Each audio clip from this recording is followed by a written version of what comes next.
BJP ने अपनी पहली लिस्ट जारी कर दी है आज, और इसी के साथ डैमेज कंट्रोल भी कहीं ना कहीं दिख रहा है। जिस तरह लगातार इस्तीफे दिए गए थे, तो कहीं लग रहा था कि अब जो टिकट कटने थे उनकी संख्या शायद कम कर दी गई है इस समय, और जो प्रत्याशी घोषित किए गए हैं इसमें 83 ऐसे एमएलए हैं जो सिटिंग एमएलए हैं, उनको टिकट दिया गया है। गोरखपुर शहर से चुनाव लड़ेंगे योगी आदित्यनाथ, ये बड़ी घोषणा। सिराथू सीट से केशव प्रसाद मौर्य होंगे प्रत्याशी। बुरना से उमेश मलिक, मुजफ्फरनगर से कपिल देव अग्रवाल, सरधना से संगीत सोम, हस्तिनापुर से दिनेश खटीक। पहली सूची आज जारी कर दी है बीजेपी ने। मेरठ कैंट से अमित अग्रवाल, नोएडा से राजनाथ सिंह के पुत्र पंकज सिंह, गाजियाबाद से अतुल गर्ग, गोरखपुर शहर से चुनाव लड़ेंगे योगी आदित्यनाथ। तमाम तरह की अटकलें लग रही थी चुनाव को लेकर। सिराथू सीट से केशव प्रसाद मौर्य का लगभग पक्का माना जा रहा था टिकट, बुरना से उमेश मलिक, मुजफ्फरनगर से कपिल देव अग्रवाल। पश्चिमी उत्तर प्रदेश से बड़ा नाम संगीत सोम, सरधना से, मेरठ कैंट से अमित अग्रवाल, मेरठ साउथ से सौमेंद्र तोमर, नोएडा से पंकज सिंह, गाजियाबाद से अतुल गर्ग। यूपी बीजेपी ने अपने उम्मीदवारों के नामों की घोषणा कर दी है। चर्चाओं के विपरीत सीएम योगी आदित्यनाथ अब गोरखपुर शहर से चुनाव लड़ेंगे, जबकि डिप्टी सीएम केशव प्रसाद मौर्य प्रयागराज की सिराथू सीट से टक्कर देंगे। बीजेपी ने नोएडा से मौजूदा विधायक पंकज सिंह को टिकट दिया है, जबकि लौनी से नंदकिशोर गुर्जर को टिकट दिया है। गौतम बुद्ध नगर की तीनों सीटों पर मौजूदा विधायकों को ही बीजेपी से टिकट मिला है। बीजेपी ने जारी की यूपी प्रत्याशियों की पहली सूची। गोरखपुर से चुनाव लड़ेंगे शहर से योगी आदित्यनाथ, मेरठ कैंट से अमित अग्रवाल। तमाम तरह के कयास इससे पहले लगाए जा रहे थे और इस्तीफों का एक लंबा दौर चला बीजेपी में, तो कहीं ना कहीं डैमेज कंट्रोल किया गया है। और इसी डैमेज को देखते हुए अब जो शायद बड़ा बदलाव देखने की बात की जा रही थी, वो बड़ा बदलाव शायद अब छोटा बदलाव किया गया है। 21 नए प्रत्याशी इस लिस्ट में है, 107 जो प्रत्याशियों की लिस्ट है, और 83 सिटिंग एमएलए को टिकट दिया गया है। निश्चित रूप से कहीं ना कहीं डैमेज कंट्रोल दिख रहा है, और कई लोगों को एडजस्ट किया गया है शायद प्रदेश और केंद्र के बीच में। फिर प्रदेश से ही जो नाम गए थे, अब केंद्र का दखल होने के बाद उन विधायकों की संख्या बढ़ गई है जो कहीं ना कहीं ये सोच रहे थे कि टिकट कटने वाला है, लेकिन उनकी संख्या कम हुई, बढ़ने वाली थी। ये अंदाजा लगाया जा रहा था कि बड़े पैमाने पर फेरबदल होगा, लेकिन बीजेपी एमएलए शीतला प्रसाद का सिराथू से टिकट कटा। अब डिप्टी सीएम केशव प्रसाद मौर्य लड़ेंगे चुनाव। तो बड़ा बदलाव है, उसको रोका गया है। जो आज सूची जारी की है, पहले और दूसरे चरण की सूची आज बीजेपी ने जारी की है। धर्मेंद्र प्रधान, अरुण सिंह राष्ट्रीय महासचिव, और गहरे मंथन के बाद जो सूची आई है इसमें दिख रहा है कि डैमेज कंट्रोल किया गया है, बड़े बदलाव को स्थगित किया गया, और बड़े बदलाव की जगह कहीं ना कहीं अब केंद्र के दखल के बाद शायद वो कई नाम ऐसे जिनका टिकट कटना था, लेकिन ऐन मौके पर शायद बीजेपी ने शनिवार को 107 उम्मीदवारों की सूची जारी की। इसमें सबसे चौंकाने वाला नाम मुख्यमंत्री योगी आदित्यनाथ खरा। वे गोरखपुर शहर से उम्मीदवार होंगे। पहले उनका नाम अयोध्या से तय माना जा रहा था। डिप्टी सीएम केशव प्रसाद मौर्य सिराथू से, आगरा ग्रामीण से बेबी रानी मौर्य चुनाव लड़ेंगी। उत्तराखंड की राज्यपाल रही है बेबी रानी मौर्य, और अब राजनीति में फिर से सीधे दखल के लिए तैयार। 107 सीटों में 44 में ओबीसी, 19 में एससी और 10 महिलाओं को उम्मीदवार बनाया गया। इस सूची में 21 नए चेहरे सम्मिलित किए गए हैं। तमाम आकलन जारी, और उधर अखिलेश यादव की प्रेस कॉन्फ्रेंस, लेकिन सपा प्रत्याशियों को भी अब इंतजार, और कब खुलेगा सपा का पिटारा और कब निकलेगी प्रत्याशियों की सूची, इसका इंतजार। बीजेपी ने अपनी पहली सूची जारी कर दी है। पहले और दूसरे चरण के प्रत्याशियों की घोषणा कर दी है। डैमेज कंट्रोल किया गया है। बड़े बदलाव से बीजेपी बची है। इस लिस्ट में जो 20 विधायक हैं उनके टिकट काटे गए हैं और 21 नए विधायकों को टिकट दिया गया है। 21 नए प्रत्याशी मैदान में हैं और 83 सिटिंग एमएलए उनको टिकट दिया गया है। 44 सीटों पर ओबीसी को, 19 में एससी और 10 महिलाओं को उम्मीदवार बनाया गया है। इस सूची में 21 नए चेहरे। डैमेज कंट्रोल की राह पर बीजेपी ने अपनी लिस्ट जारी की है। अब देखना होगा कि क्या जो कहीं ना कहीं एक भरोसा जिनके टिकट कटे हैं उनको दिलाया गया है कि उन्हें एडजस्ट किया गया कहीं ना कहीं। बात हुई होगी निश्चित रूप से और मंथन के बाद लिस्ट जारी। उत्तर प्रदेश विधानसभा चुनाव के लिए बीजेपी प्रत्याशियों की पहली लिस्ट जारी कर दी गई है।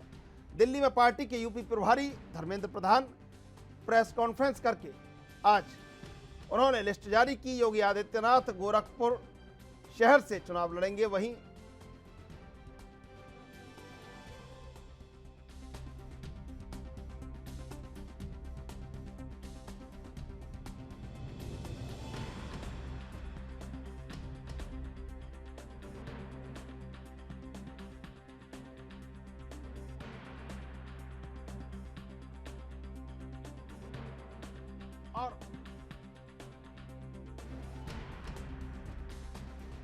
और इसी सियासी समर पर चर्चा कर रहे हैं दो मेहमान इस समय हमारे साथ जुड़े हुए हैं। संदीप त्रिपाठी कांग्रेस से, संजीव कौशिक राजनीतिक विश्लेषक। मैं सबसे पहले संजीव आपके पास आना चाहूंगा। ये जो लिस्ट जारी की है कहीं ना कहीं डैमेज कंट्रोल किया है और जो एक बड़े बदलाव की बात की जा रही थी वो कहीं केंद्र के दखल के बाद ऐसा लग रहा है कि जो प्रदेश नेतृत्व ने जो सूची तैयार की थी उसको शायद बदल दिया गया है। देखिए, भारतीय जनता पार्टी निश्चित तौर पे सुरक्षात्मक स्थिति को आप कह सकते हैं खेलने का प्रयास कर रही है। जिस तरह से पहले लोगों के पास सूचनाएं आ रही थी, हम लोग भी जानते थे कि एक बड़ा वर्ग या बड़े विधायकों की टिकट कटने वाली है, सूची लंबी उसकी है। लेकिन जिस तरह से पिछले 2-4 दिनों में समीकरण बदले हैं और भारतीय जनता पार्टी के वो कद्दावर नेता जो कभी इनके लिए पिलर या स्तंभ का काम करते थे, वो जिस तरह से दूसरे पार्टियों की तरफ उन लोगों ने अपना मुंह मोड़ा है, निश्चित तौर पर भारतीय जनता पार्टी के लिए ये परेशानी का सबब बना है। भारतीय जनता पार्टी ने केंद्रीय नेतृत्व के, बिल्कुल मैं आपकी बात से सहमत हूं कि केंद्रीय नेतृत्व के हस्तक्षेप से ही ऐसा संभव हो पाया है कि जिस मात्रा में टिकट कटने की बात हो रही थी शायद उस पर अंकुश लगाने का प्रयास किया गया है। और दूसरी तरफ हमने देखा या सुना, तुरंत अखिलेश यादव की भी उस प्रेस कॉन्फ्रेंस को सुना जिसमें वो स्पष्ट रूप से कह रहे हैं कि अब भारतीय जनता पार्टी में से आए किसी के नेताओं की हमारे यहाँ एंट्री नहीं होगी। तो जाहिर सी बात है कि उस तरह से दरवाजे बंद करने की बात है और उन्हें भी जिन लोगों की जरूरत थी या जिस वर्ग को संतुष्ट करने की जरूरत थी, जिस वर्ग के लोगों की दरकार थी, वो लोग उनके पास पाले में पहुंच चुके हैं। तो जाहिर सी बात है कि इन परिस्थिति में भारतीय जनता पार्टी अब फूंक के कदम रखना चाहेगी और अपने किसी भी वैसे विधायक को जो पहले से दिखाई दे रहे हैं कि मजबूत है या फिर वो सीट में दोबारा आने की संभावनाएं है, वैसे को वो बाहर का रास्ता नहीं दिखाना चाहेगी। लेकिन बावजूद इसके जिन लोगों के जो 21 के आसपास में जिसकी बात हो रही है, उन लोगों के निश्चित रूप से मन में क्षोभ की बात तो आएगी ही। अब देखना ये होगा कि क्या वो निष्ठा के साथ भारतीय जनता पार्टी के साथ जुड़े रहते हैं या फिर वो बागी बन के तेवर अख्तियार करते हैं या कोई और रास्ता निकालते हैं। तो जाहिर सी बात है आने वाले दिनों में भारतीय जनता पार्टी के लिए ये रास्ते और मुश्किल भरे दिखाई दे रहे हैं। बिल्कुल संजीव, और शायद वो दरवाजा बंद करने से पहले चंद्रशेखर रावण पहुंचने वाले थे लेकिन दरवाजा बंद होने के बाद पहुंचे और शायद तिलमिलाए हुए थे, आज प्रेस कॉन्फ्रेंस कर रहे थे। वो भी शायद एक दरवाजा बंद होने का साइन है कि अखिलेश यादव ने दरवाजा बंद कर दिया है और चंद्रशेखर रावण बाहर रह गए उस दरवाजे के।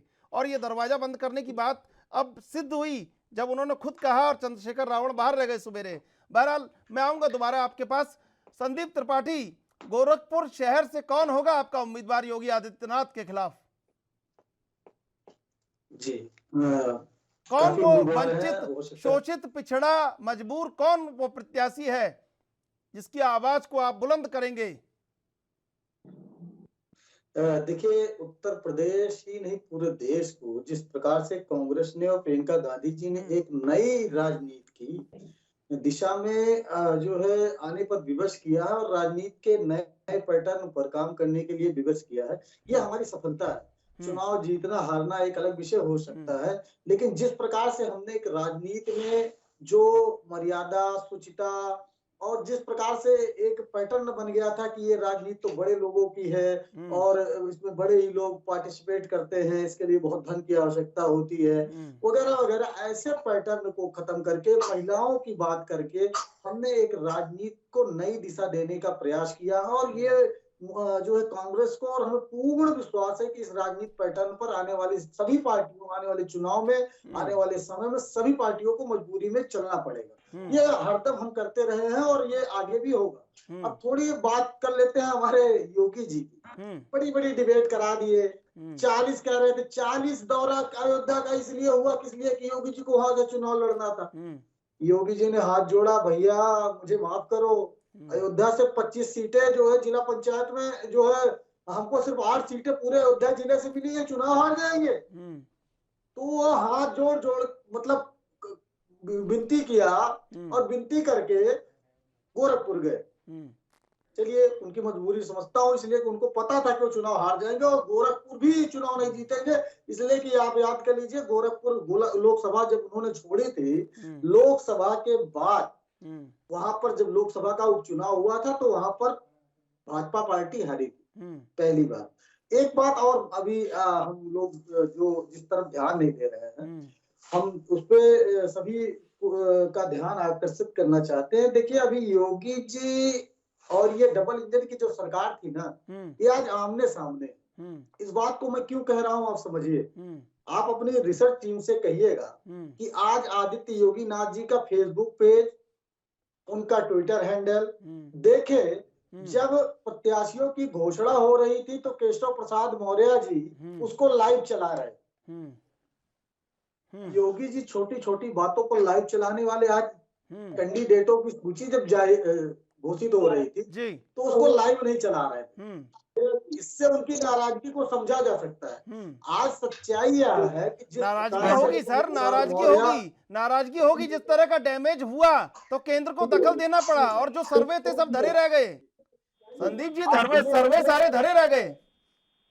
जी बिल्कुल, या ये समझिए जो अभी हमारे ये मोदी जी के कुछ चैनल दिखा रहे थे कि 300 350 सीट, अरे भाई भाजपा को तो पता है अपने सर्वे, आप जनता को गुमराह करने के लिए 350 400 दिखा रहे थे। आज उनकी स्थिति ये हो गई। अब थोड़ा एक बात और, पश्चिमी उत्तर प्रदेश में इनके पास जो है कट करने के लिए उम्मीदवार भी नहीं है, वहाँ बहुत मारामारी नहीं है, वहाँ पर लोग लड़ने को नहीं तैयार है। पश्चिमी उत्तर प्रदेश में आज स्थिति ये है कि भाजपा के लोग गांव में घुस नहीं पा रहे हैं, तो वहाँ पर चुनाव की कहाँ मारामारी रहेगी। जो इनको कट पिट करना होगा वो पूर्वांचल में करेंगे और इसीलिए घोषित नहीं कर रहे हैं, क्योंकि चलिए अभी बहुत फॉरवर्ड मैं आऊंगा संदीप जी। घोषित कर दे तो आज आधी भाजपा खत्म हो जाएगी। संदीप जी मैं आऊंगा आपके पास। संजीव जी, सारे सर्वे धरे रह गए और केंद्र ने जब दखल दिया, अपना कदम बढ़ाया, तो जो 150 टिकटों के कटने की बात की जा रही थी सब धराशायी हो गई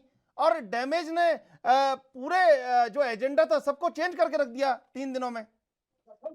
देखिए, भारतीय जनता पार्टी सबसे ज्यादा यदि बाहरी विपक्षी पार्टियों से वो टकराहट तो ले ही रही है, लेकिन साथ साथ अंदरूनी भीतरघात का भी शिकार वो होती चली जा रही है। हम ये कहने में कोई गुरेज नहीं है कि भारतीय जनता पार्टी के केंद्र नेतृत्व और खास करके उत्तर प्रदेश के नेतृत्व में कहीं न कहीं अनबन या एक अलग राह छती हुई दिखाई दे रही है। इसी का नतीजा है कि इतना वक्त लगा उसमें, नहीं तो कौन नहीं जानता है कि ये लोग जो भारतीय जनता पार्टी को छोड़ के जाने वाले लोग हैं, इनको लाने वाले लोग कौन है, और जो लोग इनको लाए थे वो लोग इनके जाने पर भी चुप्पी क्यों साध के बैठे हैं। बहुत बड़ा मैसेज है ये। इस चीज को जब आप समझेंगे तो पता चलेगा कि जानबूझ करके एक तरह से ये रास्ते क्लियर करने की बात है। देखिए, केंद्रीय नेतृत्व, पहली बार भारतीय जनता पार्टी में ऐसा हमने देखा था कि कोई राज्य सरकार या राज्य में नेतृत्व करने वाला व्यक्ति केंद्रीय नेतृत्व को आंख दिखाता हुआ भारतीय जनता पार्टी की परिपाटी में दिखाई दिया था और उसका खामियाजा तो भुगतना था। और आज के वक्त में जिस तरह की परिस्थितियां बनी है, ऐसा लगने लगा कि यहाँ पे केवल योगी जी के चेहरे को बदलने के प्रयास में केंद्रीय नेतृत्व ऐसा ना हो कि हाथ में से राज्य की सत्ता भी चली जाए। तो उसके लिए कमोबेश ये कोशिश जारी है।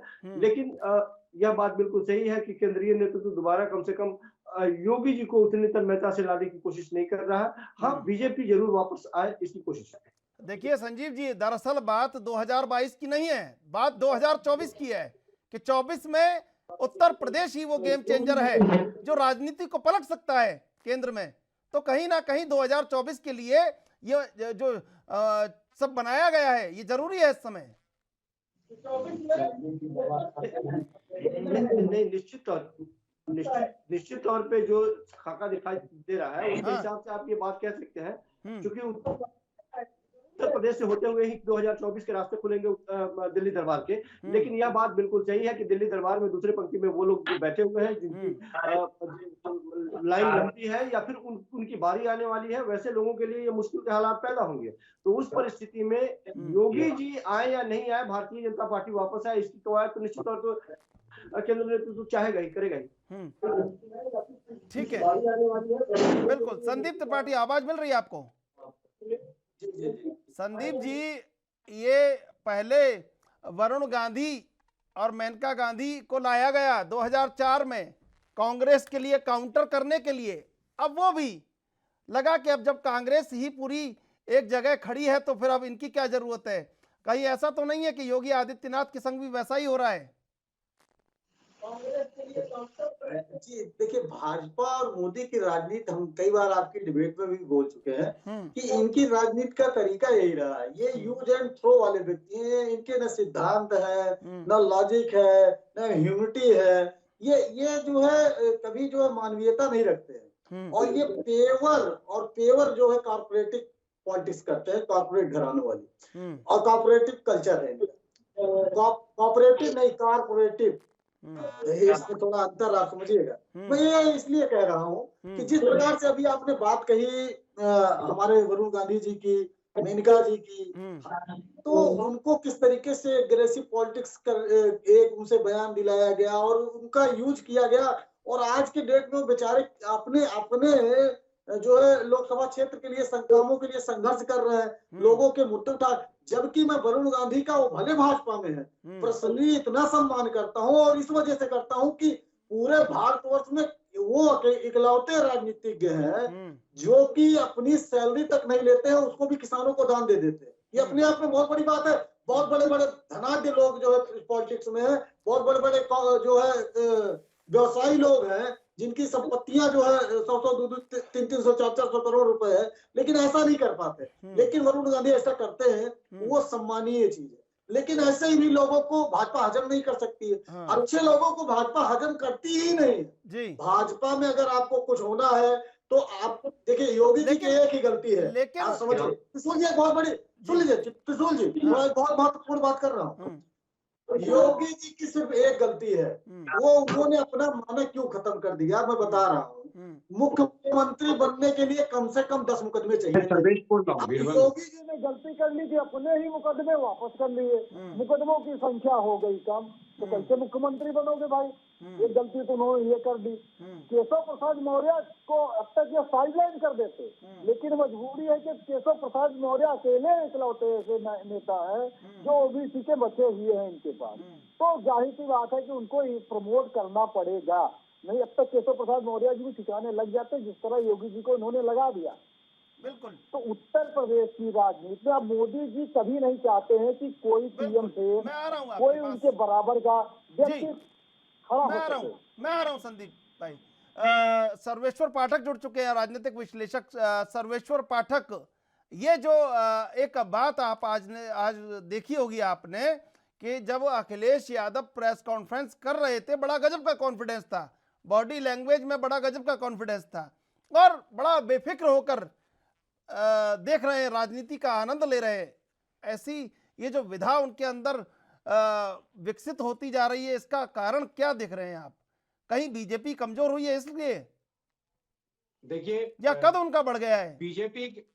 बीजेपी कहीं कोई कमजोर नहीं हुई है, और इतने परिपक्व नेता रहे, इतने सालों से वो राजनीति में रहे हैं, तो यह चेंज लाजमी है कि जो अंदर खाने खबर है उसको दिखाओ मत। आप कहीं भी बैठो, पत्रकार से बातें कर रहे हो, इमेज कंसल्टेंट हायर किए हुए हैं, तो इमेज कंसल्टेंट का ये काम होता है कि आप उनको कहो, पत्रकारों से, पत्रकार आपके हाव भाव सबको समझ लेते हैं कि आखिर इनकी बॉडी लैंग्वेज, बॉडी केमिस्ट्री क्या है। तो यह एक अखिलेश यादव जी का अगर ऐसा प्रतीत किया तो बहुत ही अच्छा कदम है, और ऐसा कॉन्फिडेंट दिखना चाहिए। कोई भी नेता अगर प्रतिपक्ष का नेता है, विपक्ष में राजनीति कर रहा है, तो उसको ऐसी कॉन्फिडेंस दिखानी चाहिए। लेकिन वो सर्वेश्वर क्यों हार पाठक, मान ले? अभी तो सर्वेश्वर चुनाव पाठक शुरू जी, हुआ नहीं है। सर्वेश्वर पाठक जी, जी, अब मुझे लगता नहीं है, जी। देखिए मैं आपकी बात का विरोध नहीं कर रहा हूं, लेकिन मुझे लगता नहीं है कि अभी ट्रेनिंग वाले राजनेताओं में रह गए हैं अखिलेश यादव। अब बड़ा कद हो गया है, ट्रेनिंग वाले नेता नहीं है कि ट्रेनिंग ही ले रहे हो अभी। अगर ट्रेनिंग वाले नेता नहीं होते ना, हाँ। तो बातचीत पे एक कंट्रोल रखते, मर्यादा की बातें करते, समझे? अगर नेता परिपक्व होता है तो उसे अपने भाषा मर्यादा का बहुत ध्यान रखना चाहिए कि कहां पे किस तरीके का बात व्यवहार करना चाहिए। आप माने या ना माने त्रिशूल जी, मेरा मानना है अखिलेश यादव जी में जो चेंज आया बहुत ही सकारात्मक चेंज है, लेकिन बहुत और कुछ सीखने की उनको जरूरत है अगर यूपी की राजनीति में लंबी पारी खेलना चाहते हैं तो। ठीक है, मैं आऊंगा आपके पास। वीरपाल सिंह जुड़ चुके हैं बीजेपी से हमारे साथ। वीरपाल सिंह जी, स्वागत आपका एएनबी न्यूज पर। वीरपाल सिंह जी, ये जो लिस्ट आज आई है, कहीं दिख रहा है कि डैमेज कंट्रोल किया है आपने? जो लंबा एक बता रहे थे कि बड़े विधायकों का टिकट कटेगा, वो नहीं कटा है, कम का कटा है। तो लग रहा था आपको इस्तीफा जिस तरह होने लगे थे, लगातार इस्तीफे हो रहे थे, तो आपको लगा कि इसको रोकना होगा, और रोकने के लिए शायद केंद्रीय नेतृत्व का दखल हुआ इसमें। नहीं, देखो, ये तो आपको मालूम है, हमारा जो भी फाइनल फैसला होता है वो केंद्रीय नेतृत्व के द्वारा ही होता है। ऐसे तो है नहीं भाई, वहाँ प्रदेश में बैठ कर हो जाता। हाँ, तो इसलिए वो ठीक है, टाइम लग रहा था उसमें, लेकिन देखिए आज आप देखिए बीजेपी ने 2 चरणों के नाम की घोषणा कर दी है, जबकि किसी भी पार्टी के द्वारा आज तक एक भी चरण पूरा नहीं हुआ। आप समाजवादी को देख लीजिए, इनका सीट बंटवारे में ही झगड़ा चल रहा है।